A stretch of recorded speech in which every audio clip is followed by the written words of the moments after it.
They are equal citizens. जैसा कि मैं हूँ वैसे ही वो हैं। हमारे मुसलमान लकुम दीनकुम वलिय दीन, हमारा दीन तुमसे उनका दीन मुझसे। कुरान भी जब ये कहता है तो ये एक मुल्ला कौन होता है कि मस्जिद के मिंबर में जाके कहते हैं कि इनको जाके ये इनके जला दो।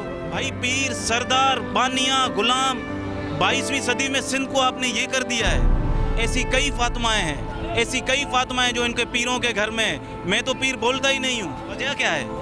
गुर्बत बदहाली में एक भूखे माँ बाप अपने बच्चों को पीरों के हवाले कर देते हैं और पीर कहते हैं कि एक शर्टलेस बच्ची को वो एक रूम में स्पीकर लगा के सो रहा है। मेरे साथ सीनियर एडवोकेट सुमेर जमान मौजूद हैं, जो कि कुछ दिन पहले सिंध में एक वाक़या पेश आया था रानीपुर में फातिमा के साथ, तो उस पर डिस्कस करेंगे। अच्छा सर, क्या समझते हैं जो वाक़या एक पेश आया, इसके ऊपर क्या समझते हैं, ये इंसाफ मिल पाएगा?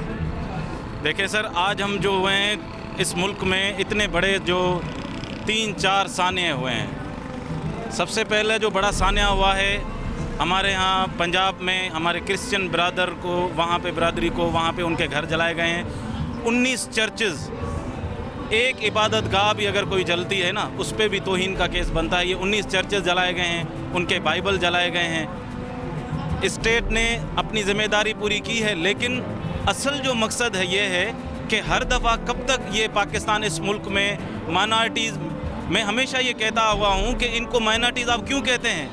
दे आर इक्वल सिटीजन्स। जैसा कि मैं हूँ वैसे ही वो हैं। और हमारे मुसलमान लकुम दीनकुम वलिय दीन, तुम्हारा दीन तुमसे उनका दीन मुझसे। कुरान भी जब ये कहता है तो ये एक मुल्ला कौन होता है कि मस्जिद के मिंबर में जाके कहते हैं कि इनको जाके ये इनके जला दो। सबसे पहले हमें अपना माइंडसेट सेट करना पड़ेगा। अब दूसरी बात ये है कि एक और बड़ा सानिया हुआ है। हमारी एक बच्ची है जो सिंध में फातिमा रानीपुर में, उसको कत्ल किया गया है, वो एक पीर के घर में। ऐसी कई फातिमाएं हैं, ऐसी कई फातिमाएं जो इनके पीरों के घर में हैं। मैं तो पीर बोलता ही नहीं हूँ। भाई पीर सरदार बानिया गुलाम 22वीं सदी में सिंध को आपने ये कर दिया है। सबसे पहले हमें इस सिस्टम को चेंज करना पड़ेगा। उससे ये क्या होगा? गुर्बत। वजह क्या है?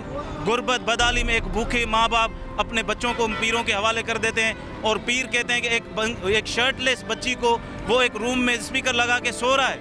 ये पीर होते हैं। और सबसे बड़ी बात ये मैं फर्दर ये कर रहा हूँ कि इस्लामाबाद में एक बड़ा वाक़या हुआ। मैजिस्ट्रेट की बीवी ने तशद्दुद किया, मैजिस्ट्रेट की बीवी ने तशद्दुद किया, उसको बेल मिल गई, लेकिन तंजीमों ने, फलाई तंजीमों ने, ये सोशल तंजीमों ने उसकी बेल ज़मानत ख़त्म करवा दी। अब वो जेल में है। हमारा ये डिमांड है कि पीर की वाइफ को भी, जिसने उसको तशद्दुद किया है, उसको भी जेल की सलाखों में जब तक इन्वेस्टिगेशन हो उसको भी अंदर किया जाए। तीसरा बड़ा वाक़या है हमारी ये कारूंझर की, ये जो सेल कर रहे हैं। भाई article 158 of the constitution Pakistan कहता है कि जो भी सूबे की जो मिनरल्स होते हैं, गैस हो गई, ये उसके मालिक वो सूबा होता है। ये तो पाकिस्तान का आर्टिकल हो गया। 18 अमेंडमेंट के बाद तो सारे पावर, सारी चीज़ें सूबों के पास चली आ गई, फिर भी ये उनको बेच रहे हैं। अच्छा, हमें पावर आ गए, हम पावर आ गए इनको संभालने के लिए, लेकिन बदकिस्मती ये है कि सिंध हुकूमत ही उनको बेच रही है। तो हमारी ये डिमांड है कि उसको बेचना, हाई कोर्ट ने स्टे दे दिया है, लेकिन हमारी फर्दर जो डिमांड है वो ये है कि इसको वर्ल्ड हेरिटेज साइट में उसको किया जाए। हमारी ये रनी कोट को भी वर्ल्ड हेरिटेज में किया जाए। ऐसा कोई दुनिया में, भाई दुनिया मानती है कि दुनिया का सबसे बड़ा फोर्ट है, कल उसका भी ये पत्थर जाके ये बेचेंगे, कल रनी कोट को बेचेंगे, एक दिन आएगा ये मोहनजोदड़ो को जाके बेचेंगे। शुक्र है कि मोहनजोदड़ो ये कोई एक चीज़ नहीं है, वरना तो ये भी पंजाब में होता।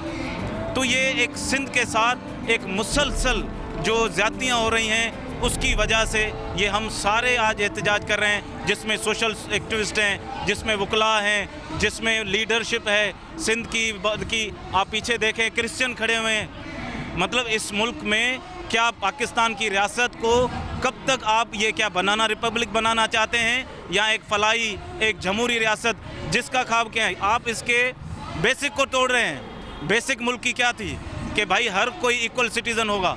और अच्छा, ये हमने आज़ादी जो ली थी अंग्रेज़ों से, किस बुनियाद पे ली थी?